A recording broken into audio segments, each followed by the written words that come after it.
जय हिंद दोस्तों। आज हम आप सभी का ओबराय स्टडी में स्वागत है। आज हम जो पहले कल पढ़ चुके हैं मूल अधिकार, उसको पहले 2 मिनट में रिवीजन करते हैं। उसके बाद फिर अगले टॉपिक को समझेंगे। अगले टॉपिक को समझने से पहले कल का रिवीजन पहले कर लीजिए। 2 मिनट में कल का रिवीजन करते हैं। भाग 3 में पढ़े थे, पॉलिटी का भाग 3 पढ़े थे। भाग 3 में क्या चीज़ है? मूल अधिकार है। मूल अधिकार में अनुच्छेद कितना से कितना तक है? अनुच्छेद 12 से 35 तक होता है। बताइए, मूल अधिकार को फ्रेंच भाषा में क्या कहा जाता है? मैग्ना कार्टा कहा जाता है। फ्रेंच भाषा में इसको मैग्ना कार्टा कहा जाता है। मूल अधिकार अमेरिका से लिया गया है। मूल अधिकार कहाँ से लिया गया है? अमेरिका से लिया गया है। यह व्यक्ति को जन्म से ही मिलता है, अतः इसे क्या कहते हैं? नैसर्गिक है। जन्म से ही मूल अधिकार मिल जाता है। आप अपने अधिकार का प्रयोग जब 18 साल का हो जाते हैं उसके बाद करते हैं, लेकिन बचपन से ही मूल अधिकार का प्रयोग करते हैं, वो आपके माता पिता के वजह से मिलता है। तो मूल अधिकार बचपन से ही मिलता है, तो इसे यह क्या है? नैसर्गिक है। और मूल अधिकार पर अस्थायी रूप से प्रतिबंध लगा सकते हैं। अगर आप इधर उधर का काम करिएगा तो मूल अधिकार प्रतिबंधित हो जाएगा, अस्थायी रूप से संसद के द्वारा और अस्थायी रूप से राष्ट्रपति के द्वारा। मूल अधिकार पर अस्थायी प्रतिबंध लगाते हैं राष्ट्रपति। मूल अधिकार 6 प्रकार का होता है। 6 प्रकार का होता है, यही 6 प्रकार दिया हुआ है। ये एक संपत्ति का अधिकार हट गया है, ये 6 प्रकार है और हटाया गया है संपत्ति का अधिकार। संपत्ति का अधिकार अब मूल अधिकार से हटकर कानूनी अधिकार हो गया है। और आर्टिकल 300 के क में रखा गया है। आर्टिकल 300 के क कहिए या 300 के ए कहिए, ए में रखा गया है। यह 44वें संविधान संशोधन 1978 के द्वारा मूल अधिकार से हटाकर कानूनी अधिकार कर दिया गया है। उस समय प्रधानमंत्री मोरारजी देसाई थे। मूल अधिकार की रक्षा करता है हाईकोर्ट और सुप्रीम कोर्ट। मूल अधिकार की रक्षा कौन करता है? हाईकोर्ट और सुप्रीम कोर्ट। निलंबित और कौन सा आर्टिकल है जो निलंबित नहीं हो सकता है? तो आर्टिकल 20 और 21। 20-21 को अभी नहीं पढ़े हैं, उसको समझेंगे, लेकिन अभी याद कर लीजिए कि निलंबित नहीं हो सकता है। निलंबित आर्टिकल 20 और 21 निलंबित नहीं हो सकता है। बताइए, 6 प्रकार का मूल अधिकार है। कौन है? एक समानता का अधिकार, स्वतंत्रता का अधिकार, शोषण के विरुद्ध अधिकार, धार्मिक स्वतंत्रता का अधिकार, संस्कृति का अधिकार, उसके बाद संपत्ति का अधिकार तो हाँ ठीक है। अब हो गया संवैधानिक उपचारों का अधिकार। आगे समानता के अधिकार में अनुच्छेद है 14 से लेकर 18 तक पढ़ना है। स्वतंत्रता के अधिकार में 19 से लेकर 22 तक है। शोषण के विरुद्ध अधिकार में अनुच्छेद 23 से लेकर 24 तक है। और धार्मिक स्वतंत्रता के अधिकार में अनुच्छेद 25 से लेकर 28 तक है। संस्कृति के अधिकार में अनुच्छेद 29 से लेकर 30 तक है। और संवैधानिक उपचारों का अधिकार आर्टिकल 32 में है। संपत्ति के अधिकार 31 में था, वो तो हट ही गया है।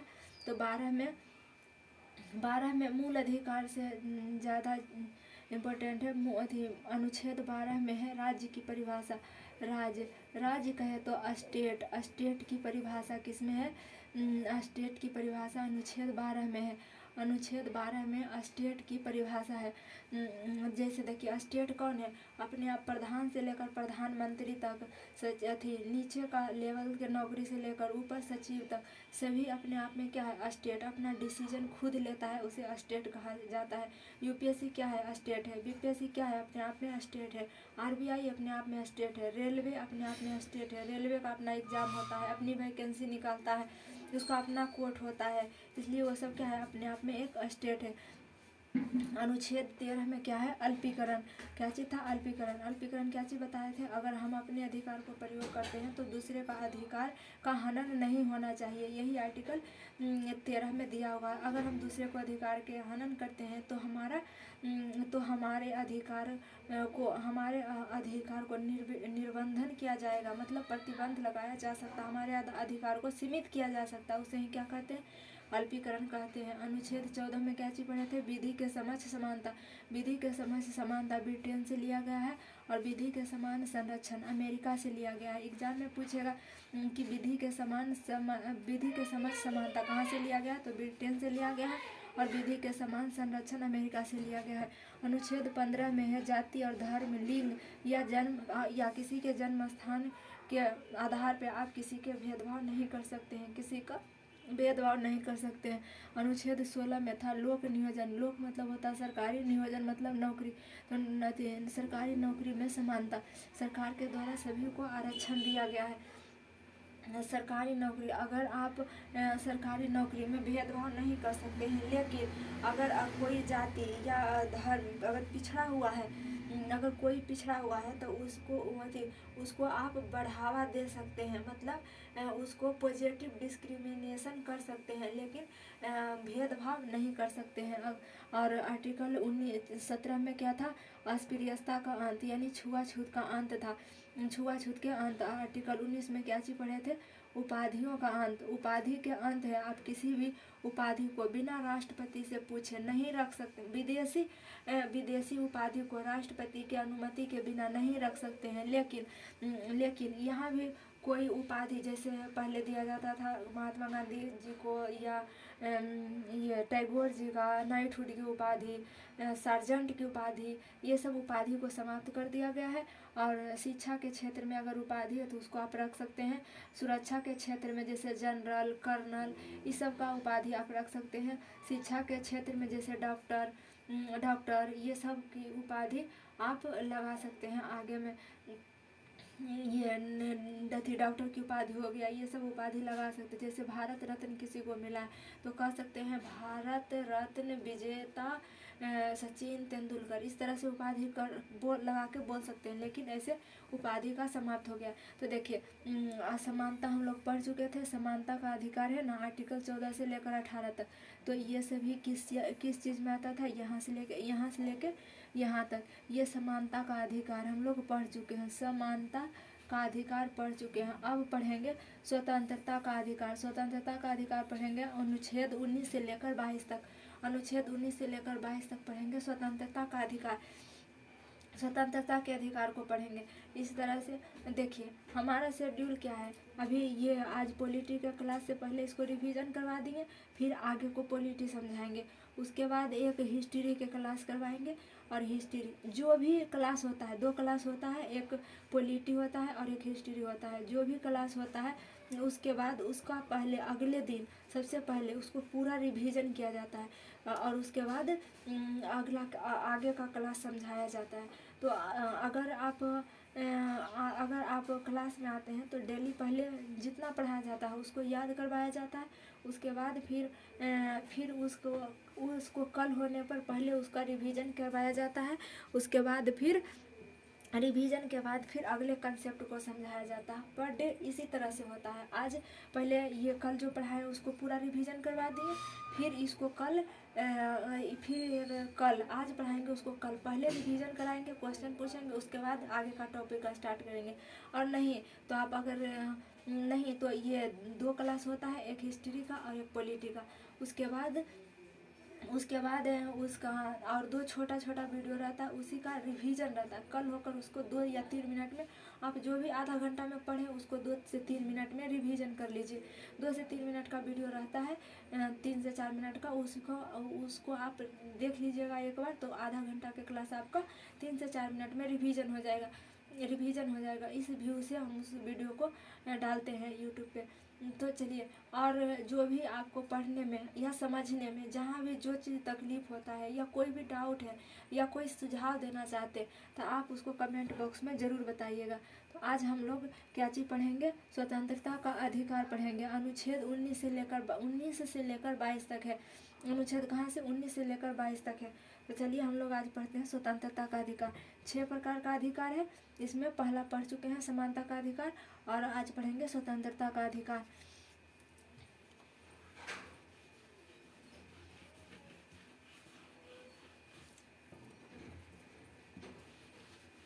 स्वतंत्रता के अधिकार पढ़ेंगे, अनुच्छेद 19 को पूरा समझेंगे। अनुच्छेद 19 जो है, आर्टिकल 19 जो है बहुत बड़ा हो जाता है, ये बहुत बड़ा सा सब्जेक्ट है।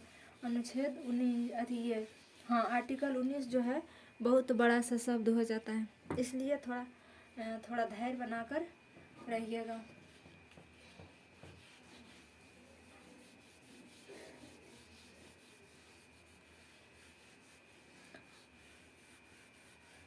चलिए हम लोग आर्टिकल 19 को समझते हैं, ठीक है। तो चलिए देखिए, आर्टिकल 19 में देखिए पहले क्या है, पहले है स्वतंत्रता का अधिकार, स्वतंत्रता का अधिकार, स्वतंत्रता का अधिकार, ये हो गया स्वतंत्रता का अधिकार। स्वतंत्रता का अधिकार जो है यह दो तरह से मिलता है। एक होता है जो नागरिक को मिलता है, स्वतंत्रता का अधिकार एक नागरिक को मिलता है, और एक राज्य मतलब स्टेट को मिलता है। एक नागरिक यानी स्टेट को मिलता है।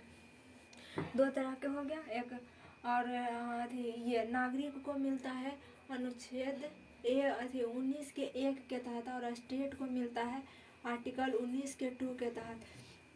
तो देखिए स्वतंत्रता दो प्रकार से मिलता है, एक नागरिक को मिलता है और एक स्टेट को मिलता है। एक स्टेट को मिलता है, तो स्टेट को कौन कौन से मिलता है, जैसे देखिए आर्टिकल 19 के 1 में, 1 के ए में है अभिव्यक्ति की स्वतंत्रता। क्या चीज की स्वतंत्रता है? अभिव्यक्ति की स्वतंत्रता, अभिव्यक्ति की स्वतंत्रता है स्वतंत्रता। अब इसे क्या चीज कहते हैं? अभिव्यक्ति का मतलब होता है विचार, अपना विचार आप किस तरह से व्यक्त करते हैं, अपना विचार को आप किस तरह से व्यक्त करते हैं, उसे ही अभिव्यक्ति की स्वतंत्रता। अभिव्यक्ति मतलब होता है अभिव्यक्त करना, अपने बातों को बताना, आप अपने बातों को किस तरीका से बताते हैं।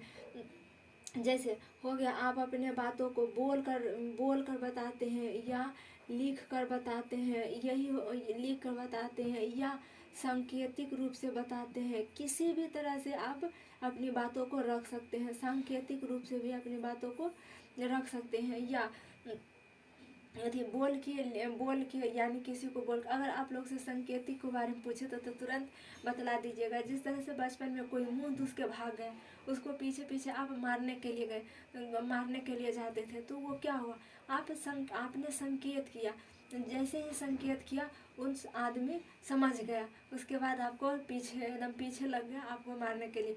आप किसी भी बात को लिख कर भी व्यक्त कर सकते हैं, या बोल के, जैसे भाषण देकर किसी बात को व्यक्त करना। तो आपके विचार पर डिपेंड करता है कि आप किस तरह से अपनी बातों को एक्सप्लेन करते हैं। आप किसी भी तरह से एक्सप्लेन कर सकते हैं, या मौन रहकर भी एक्सप्लेन होता है। जैसे देखिए किसी देश में अगर किन्हीं प्रमुख व्यक्ति का निधन हो गया, जिससे कि पूरे देश को प्रभाव पड़ेगा, तो पूरे देश का प्रभावित होगा, तो उस समय कहा जाता है ना कि कुछ देर मौन यानी शांति बना कर रखे।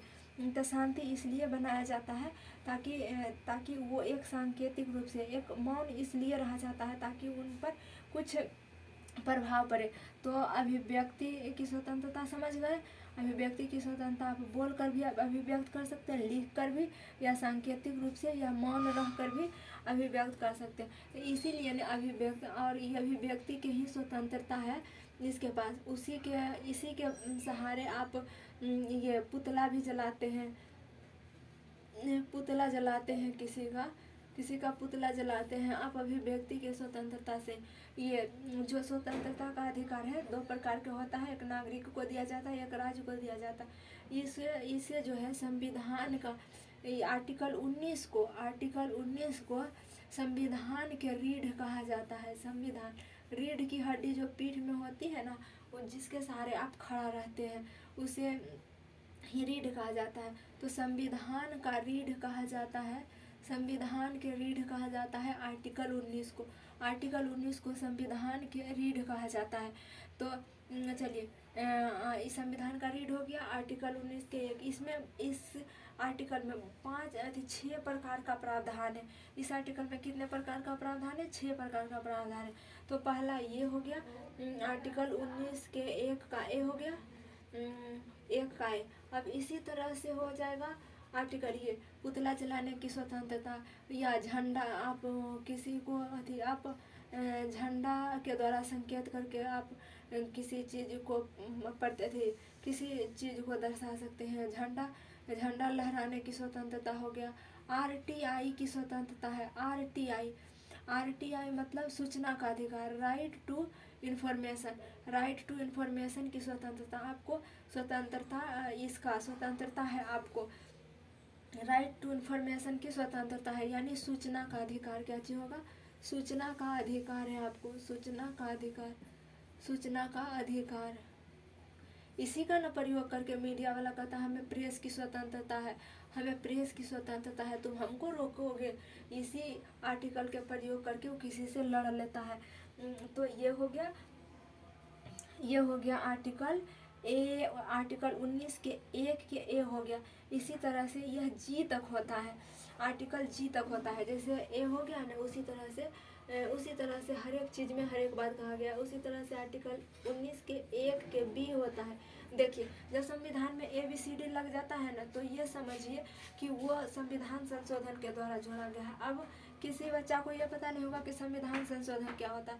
संविधान संशोधन यह होता है कि जब भी आप अगर संविधान को पढ़ेंगे तो आप उससे असंतुष्ट हैं, आपको उसमें कोई राय देना होगा, तो आप उस राय को देने के लिए आप उसमें संविधान संशोधन करके उसमें जुड़वा सकते हैं। तो वही जो और ये अधिकार सिर्फ संसद को, ये अधिकार संशोधन करने का अधिकार संसद को है।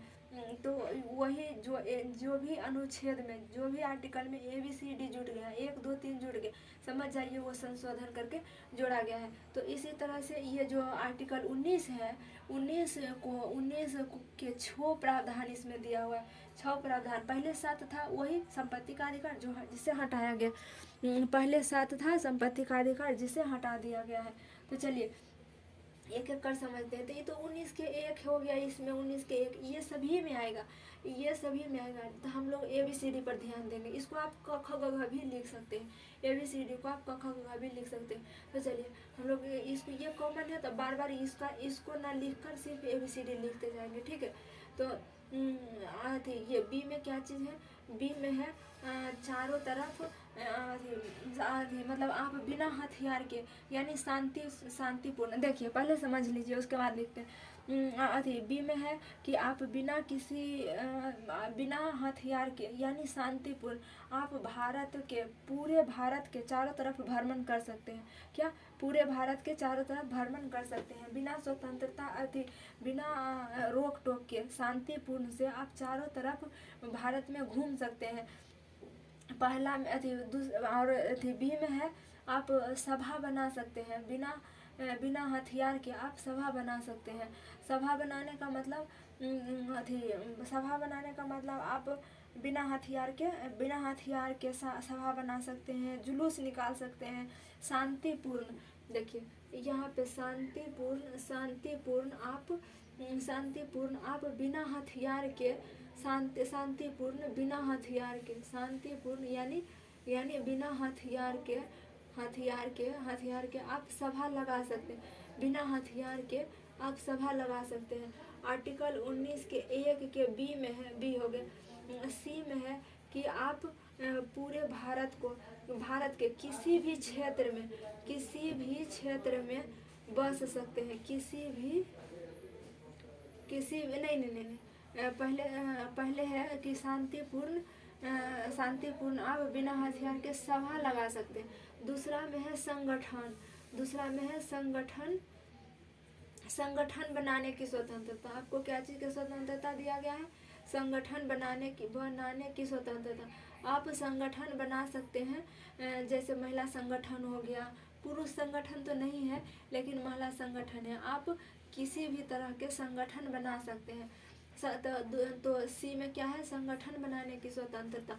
आर्टिकल 19(1) के डी में क्या है, बसने की स्वतंत्रता। यदि आप भारत का भ्रमण करते हैं और आपको किसी भी जगह पसंद आता है तो किसी भी क्षेत्र में बसने की स्वतंत्रता है, किसी भी क्षेत्र में बसने की स्वतंत्रता है। क्या, किसी भी क्षेत्र में बसने की स्वतंत्रता है, सभा करने की, संगठन बनाने की स्वतंत्रता है और सभा लगाने की स्वतंत्रता है। डी हो गया। ई में है ये बसने की स्वतंत्रता। ई में है वही, ई में था 1 2 3 4 5 बिना संगठन बना लिए, उसके बाद पहले भ्रमण करेंगे, भ्रमण किसी भी यहाँ पे होगा भ्रमण करने की स्वतंत्रता, मतलब किसी भी क्षेत्र में चारों तरफ घूमने की स्वतंत्रता है, किसी भी क्षेत्र में चारों तरफ घूमने की स्वतंत्रता है, घूमने की स्वतंत्रता है, या इसे आप कह सकते हैं भ्रमण करने की स्वतंत्रता है। क्या चीज़ की स्वतंत्रता? भ्रमण करने या घूमने की स्वतंत्रता है।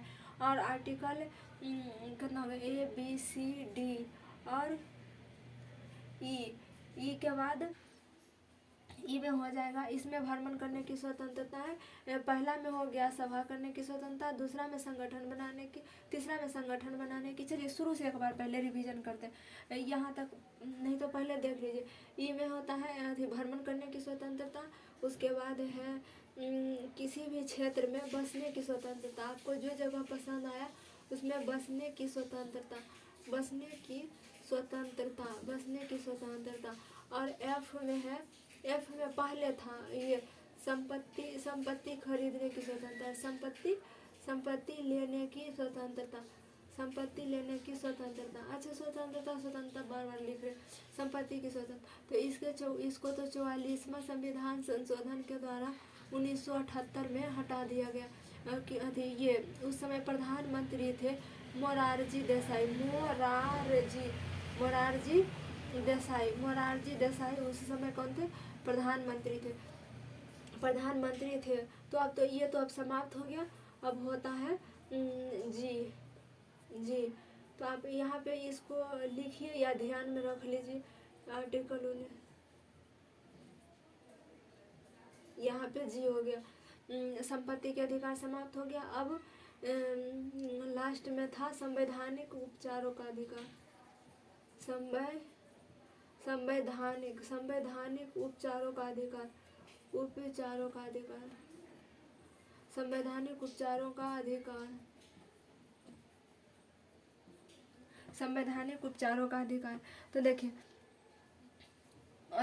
भाग 3 में क्या है? मूल अधिकार आर्टिकल कितना से कितना तक है? 12 से लेकर 35 तक है, 12 से लेकर 35 तक। इसमें क्या है? हम लोग समानता के अधिकार पढ़ चुके हैं, पढ़ रहे हैं स्वतंत्रता का अधिकार। स्वतंत्रता के अधिकार में आर्टिकल कहाँ से? 19 से लेकर 22 तक पढ़ना है, 19 से लेकर 22 तक पढ़ना है। तो स्वतंत्रता 2 प्रकार से दिया जाता है, एक नागरिक को और एक राज्य को। राज्य का भी समझेंगे आगे, राज्य का भी समझेंगे। तो आर्टिकल 19 के 1 में क्या है? अभिव्यक्ति की स्वतंत्रता। अभिव्यक्ति की स्वतंत्रता मतलब अभी अपनी बातों को व्यक्त करना, बोलने की स्वतंत्रता, लिख कर भी अभिव्यक्त कर सकते हैं, सांकेतिक रूप से भी कर सकते हैं, मौन रहकर भी कर सकते हैं। और प्रेस की अभिव्यक्ति के अंतर्गत ही आता है प्रेस की स्वतंत्रता, राइट टू इंफॉर्मेशन की स्वतंत्रता, पुतला जलाने की स्वतंत्रता। देखिए और बी में क्या है? सभा लगाने की स्वतंत्रता। आप सभा भी लगा सकते हैं या जुलूस जो निकालते हैं, जुलूस सभा लगाते हैं या आप जुलूस जो निकालते हैं सड़क पे, तो जुलूस निकालने की स्वतंत्रता यही आर्टिकल से आता है, जुलूस निकालने की स्वतंत्रता। आर्टिकल 19 के 1 के बी में आता है। और 19 के 1 के सी में हो गया संगठन बनाने की स्वतंत्रता। डी में हो गया किसी भी क्षेत्र में घूमने या भ्रमण करने की स्वतंत्रता। आर्टिकल ई में हो गया अगर आपको घूमते चारों तरफ घूमते किसी जगह पसंद आया तो बसने की स्वतंत्रता है। संपत्ति के अधिकार तो हट गया है, संपत्ति के अधिकार हट गया 44वां संविधान संशोधन 1978 के द्वारा मोरारजी देसाई के समय में। और आर्टिकल 19 के जी में क्या है? संवैधानिक उपचारों का, हे भगवान, संवैधानिक उपचारों का अधिकार।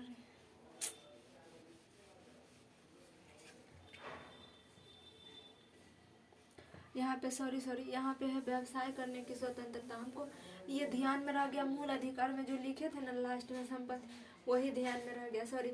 यहाँ पे होगा व्यवसाय करने की स्वतंत्रता,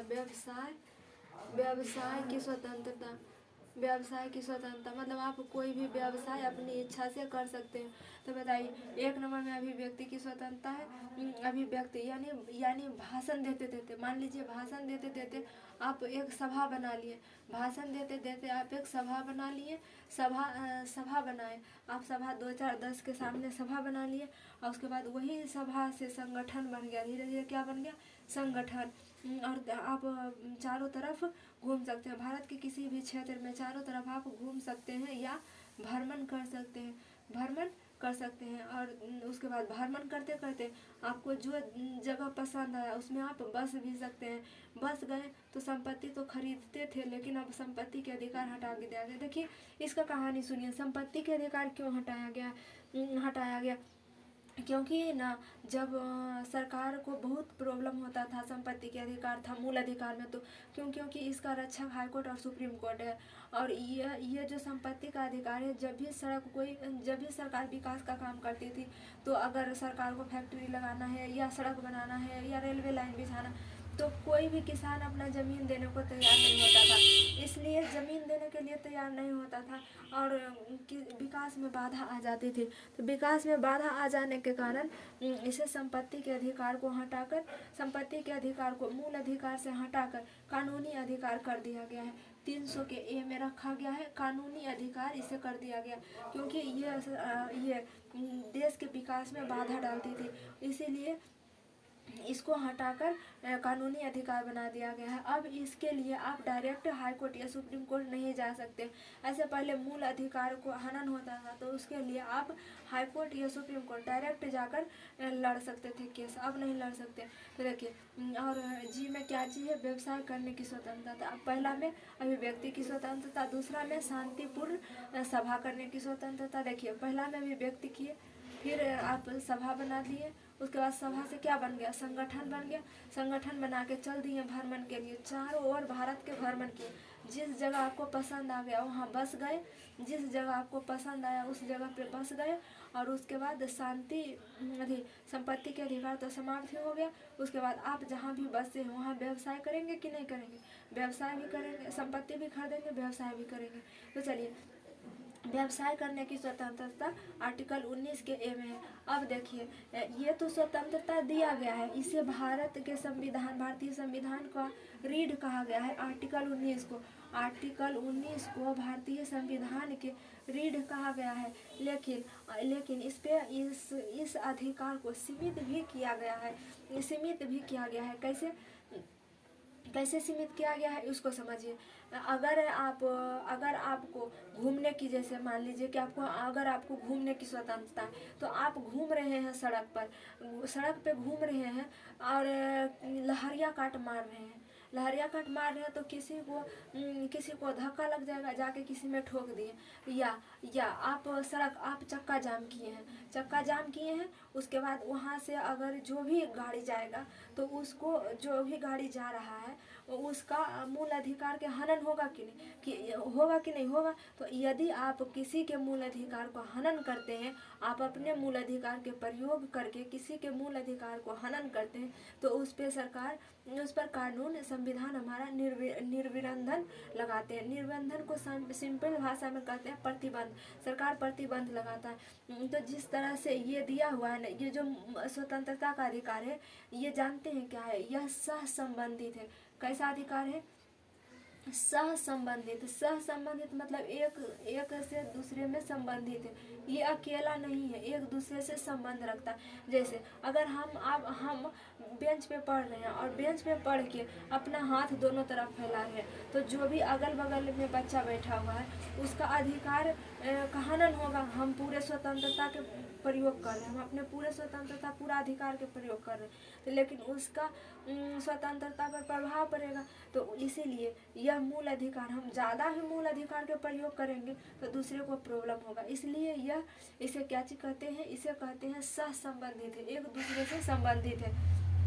ठीक है, तो जब हम इसका प्रयोग करते हैं तो इसके लिए आर्टिकल जो यहाँ लिखा हुआ है, आर्टिकल 19 के 2, तो आर्टिकल 19 के 2 के तहत इस पे प्रतिबंध भी लगाया जाता है। जैसे देखिए, प्रतिबंध लगाएगा स्टेट के द्वारा प्रतिबंध लगाया जाता है। नागरिक को ये दिया जाता है और स्टेट इसे छीनता है, मतलब इसको सीमित करता है। तो आर्टिकल 19 के 1 हो गया ना, उसके बाद इस पे अगर आप आर्टिकल 19 के 1 का ए को आप बिगाड़ रहे हैं, इसके थ्रू आप अपराध कर रहे हैं, तो आप पर राज्य के द्वारा लगाया जाएगा 19 के 2 आर्टिकल लगा के आप पर निर्विरोध यानी आप पर प्रतिबंध लगाया जाएगा, आपको कानूनी कार्रवाई की जाएगी आर्टिकल 19 के तहत। अगर आप इसका 19 के 1 के बी का हनन करते हैं तो आप पे कार्रवाई होगी आर्टिकल 19 के 3 का प्रयोग आप पे किया जाएगा। और अगर आप 19(1) के सी का हनन करते हैं तो आप पे 19(4) का प्रयोग करके आप पर प्रतिबंध लगाया जाएगा। अगर आप आर्टिकल 19(1) के डी का हनन करते हैं तो आप पे इसका प्रतिबंध लगाया जाएगा 19(5) के प्रयोग करके। और ये ई पे आप अगर इसका हनन करते हैं तो आप पे आर्टिकल 5, दोनों में 5 ही है, या आप पे इसका प्रयोग करके आपको रोका जाएगा, आपके अधिकार को सीमित किया जाएगा। ये तो समाप्त ही हो गया है। और अगर आप इसका व्यवसाय करने की स्वतंत्रता इसको अगर आप प्रभावित करते हैं तो आप पे आर्टिकल 19(6) का प्रयोग करके आपके अधिकार को सीमित किया जा सकता है। तो आपके अधिकार को सीमित किया जा सकता है। तो चलिए अब एक बार फिर से लास्ट में इसे समाप्त कीजिए, उसके बाद फिर क्लास बंद करते हैं। तो मूल अधिकार भाग 3 में है। मूल अधिकार आर्टिकल कहाँ से कहाँ तक है, 12 से लेकर 35 तक है। और हम लोग को आज पढ़ना है उसी में 6 प्रकार का अधिकार होता है। उसमें एक था समानता का अधिकार जो हम कल पढ़ चुके हैं। आज पढ़ रहे हैं स्वतंत्रता का अधिकार। स्वतंत्रता के अधिकार अनुच्छेद 19 से लेकर 22 तक है। 19 से लेकर 22 तक है। ये स्वतंत्रता का अधिकार है जो नागरिकों को भी दिया जाता है और स्टेट इस पर अगर नागरिक इसे अनुच्छेद 19 के 1 के प्रयोग करके आज़ादी महसूस करता है तो इसी पर रोक लगाने के लिए राज्य को आर्टिकल 19 के 2 के द्वारा प्रतिबंध लगा सकता है। तो स्वतंत्रता जो है सहसंबंधित है, मतलब एक दूसरे से संबंधित है, यह अकेला नहीं है। तो चलिए पहला में क्या है, पहला में है अभिव्यक्ति की स्वतंत्रता, दूसरा में है सभा लगाने की स्वतंत्रता, तीसरा में है संगठन बनाने की स्वतंत्रता, चौथा में है घूमने की स्वतंत्रता और पांचवा में है अगर आपको घूमते घूमते कोई जगह पसंद है उसमें बसने की स्वतंत्रता है, हटाया गया है संपत्ति का अधिकार। और उसके बाद है छठवां में है व्यवसाय करने की स्वतंत्रता, व्यवसाय करने की संपत्ति के अधिकार हटाया गया है 44वां संविधान संशोधन 1978 में मोरारजी देसाई के समय हटाया गया है। अगर आप इस सभी अनुच्छेद को हनन करते हैं तो आप पे प्रतिबंध लगाया जा सकता है। अगर पहला को हनन करते हैं तो 2 के द्वारा लगाया जाएगा, दूसरा का हनन करते हैं तो 3 के द्वारा प्रतिबंध लगाया जाएगा, तीसरा का हनन करते हैं तो 4 के द्वारा प्रतिबंध लगाया जाएगा और चौथा को हनन करते हैं तो 5 के द्वारा लगाया जाएगा। पांचवा को हनन करेंगे तो ये भी दोनों आर्टिकल सेम के द्वारा आप पे कार्रवाई की जाएगी। और अनुच्छेद ये लास्ट वाला मतलब 19 के 1 के जी का प्रयोग आप इसका हनन करते हैं तो आप पर प्रतिबंध लगाया जाएगा, आर्टिकल आप पे कानूनी कार्रवाई की जाएगी 19 के 6 के तहत। तो आपको इस वीडियो में जो भी कन्फ्यूजन हुआ या कोई डाउट हुआ होगा तो आप कमेंट बॉक्स में अपना राय ज़रूर दीजिएगा। मिलेंगे नेक्स्ट क्लास में, तब तक के लिए धन्यवाद।